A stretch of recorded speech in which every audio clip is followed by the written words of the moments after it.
Alright, so let's continue. May strepsils ako Candy lang. Okay, sample problem 8. Determine the pin reactions at A and all the forces acting on member DEF. Eto, DEF of the frame shown in the figure at the right. Neglect the weights of the members and use two-force principle wherever possible. Okay, ano yung two-force principle? Okay, yung two-force principle parang ganito.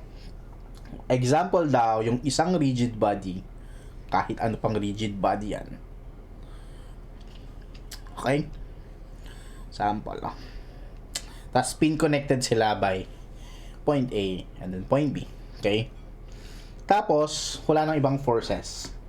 Ibig sabihin, yung reaction ko dito, RA, and then yung reaction ko doon is RB. If a certain member, nag-hold siya ng equilibrium, gamit lang yung dalawang forces, RA and then RB, automatic daw siya, they are collinear. They lies on the same line of action. No? One more example. Example, meron akong paganyan. Tapos, okay, let's say pin connected yan, then pin connected to, meron akong force dito. F. Itong part na to, okay, yung pa-L na yan, since meron akong RA and pin connected on RB, isang reaction, RA, and then other reaction is RB. Okay. Since walang other forces except for the two,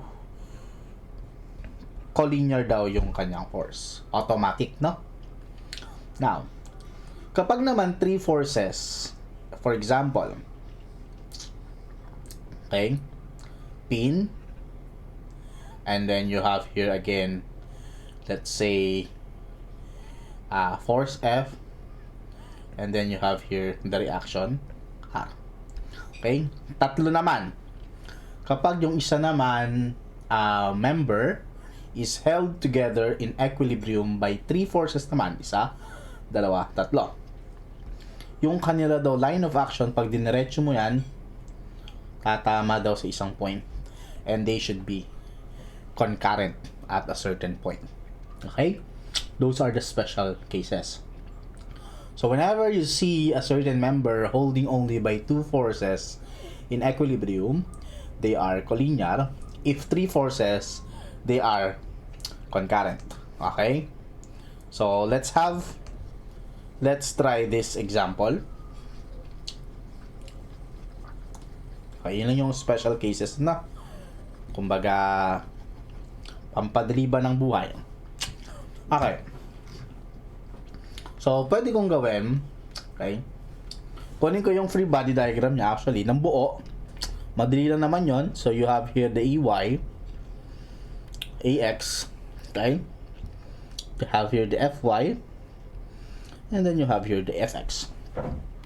Since ang gusto ko lang naman mangyari ay itong point na to, okay, so I should know the DEF only. Drawing ko yung free body diagram ng DEF. Okay. So again, you have here the FY. You have here the FX. Okay. Next. Pagdating ko dito, kasi itong member ko na to, kung papansinin nyo, okay, kung i-drawing ko siya, isang member, pin dito, and then pin doon. So you have here the RBX, and then you have here the BY, and then dito you have also here the DY, and then you have here the DX. Okay, may resultant yan, di ba? Okay, so D, and then you have here the D. So they are collinear. In short, pwede kong gawin that this is actually my D. Okay, sorry, that's E pala yon, E. So this is EY. So this one, it should be the BE. Okay, so that it should be the member BE. Okay? Next, check natin yung taas. Yung taas, nakakurba siya. Pero again, walang other forces except dun sa dalawang pin. So in short, kung nandun lang yung reaction mo, and then they should lie on the same line, they are collinear because the element is held by two forces alone. So in short, si RC ko, okay, PCE ko, di natin alam, pero pwedeng paganto. So let's call that as our CD. Okay, yung kasi yung member CD eh. Okay. Now, this now is the free body diagram for that member. Ito pala, pwede kong makuha, no? So, kasi yung buo na to, yung horizontal niya, 2.5 by 2.5. So, this is 5. While it's vertical, okay, ang vertical niya is 4 meters buo. Ito pala, 3 meters minus 1. So, 2 meters. And then, ang hypotenuse is 2 squared. 29. Square root of 29. Okay? So, this is 5, 2, and then you have the, the square root of 29. Okay? So, ito yung kailangan natin para mabuo. Pero dito pa lang, sa first FBD, pwede na ako dyang mag-summation moment at A equal to 0. Gamit yung buo, ano? So, I have here 40 kilonewton multiplied it by 3 meters. Okay? Eto na lang, you have here the Fy multiplied it by the 5 meters. Yung Fx, wala na. Bakit? Tatama siya dun. Okay? So, wala siyang moment dun. So, that would become equal to 0. So, with this, you will now have the Fy. So, Fy is 40 times 3 divided by 5. So, you have here 24 kilonewton. Okay? So, pwede na ngayon akong mag-moment also at F. Same thing, ano, para makuha ko si AY. Or I could have it summation forces vertical equal to 0. Okay? So, you have there AY minus Fy, which is 24, equal to 0. So, you should have it AY, plus pala to, it's negative 24. What does it mean? Mali yung direction ng AY. Instead, dapat pababa siya na AY. So, AY is equals to 24 kilonewton acting downward. Okay? Ngayon, kung meron ka na doon, okay, gamit naman tong FBD2, pwede na akong mag-summation forces vertical equal to 0.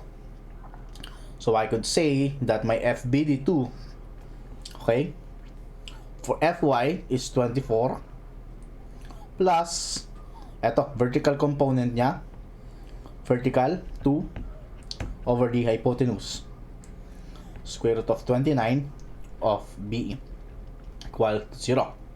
Wala nang iba. So, I can have it BE equal to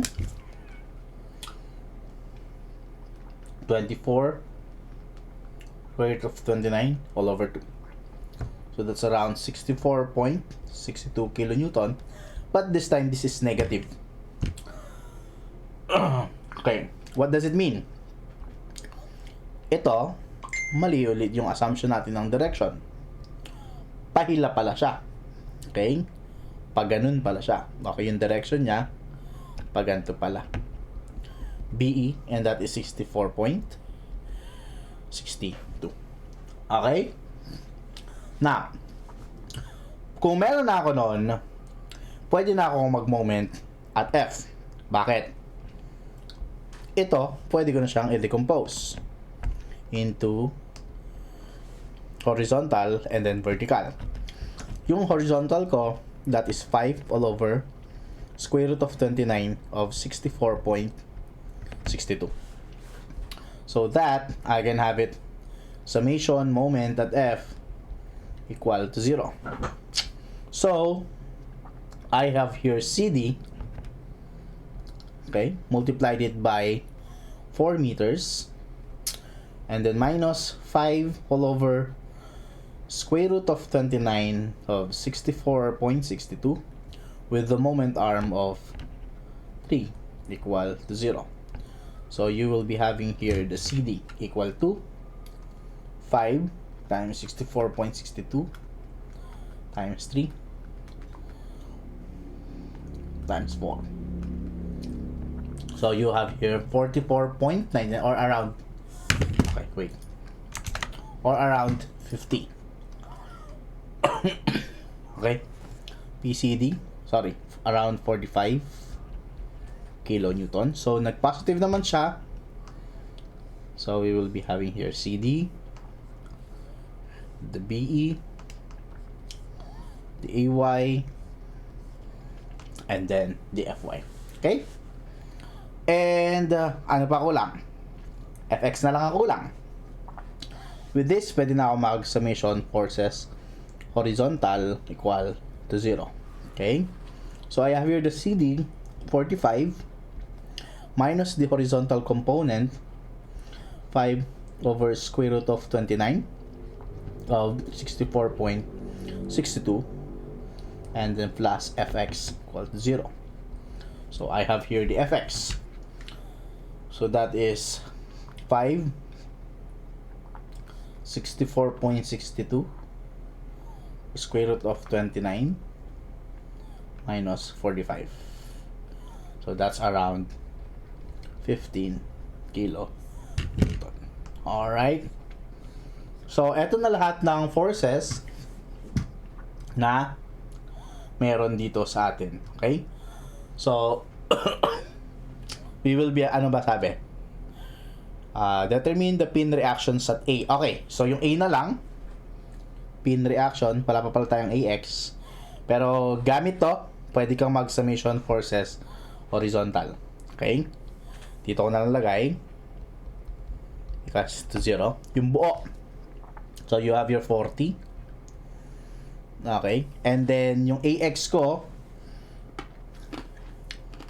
okay. So, you have your tama ba yung FX ko? Okay. So, plus AX. Then, minus 15 equal to 0. So, you have here the AX equal to 40. Ay, sorry. Plus pala to. Plus 15. So, negative 55 kilonewton. It means, mali yung aking assumption dito. And it should be on this direction. Okay? So, yung AX mo equals to 55 kilonewton to the left. Okay? So, yan lahat ng forces. So, meron akong pin reaction at A, AX, and then AY.